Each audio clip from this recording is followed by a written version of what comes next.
எந்த அண்ணா சொன்னதுங்கண்ணா? இது இந்த அண்ணா சொன்னதுடா. சரிங்கண்ணா. நான் என்ன அவன் வீடு தேடி போய் பணத்தை திணிச்சா வட்டி கேட்கறேன், வந்து கேட்கறாங்க கொடுக்குறேன். வட்டிக்கு கொடுக்கறதும் ஒரு தொழில் தான், ஆனால் அநியாய வட்டி வாங்காதேங்கிறேன். கோவிந்தா, நம்ம சாப்பிட்றதுக்கு அடுப்பு எரியலாம், ஆனால் அடுத்தவன் வயிறு எரியக்கூடாது. இவனை மாதிரி எத்தனை பேர் எங்கள் குப்பத்தில் ரேஷன் கார்டு கொடுத்து பணம் வாங்கியிருக்காங்க? ஏன் ஒரு 40-50 பேர் வாங்கியிருப்பானுங்க. அது சட்டப்படி குற்றம், தெரியும்ல?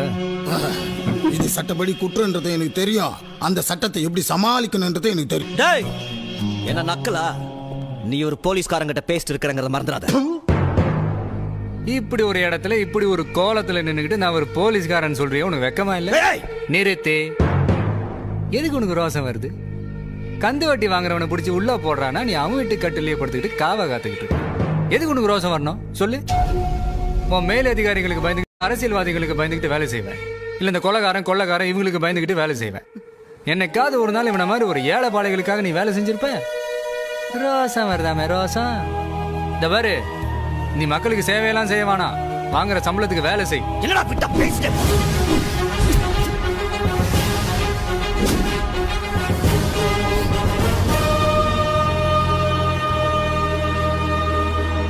மேல கை வைக்கிறதுக்கு முன்னாடி ஒரு தடவைக்கு 100 தடவை யோசிச்சு கைய வை.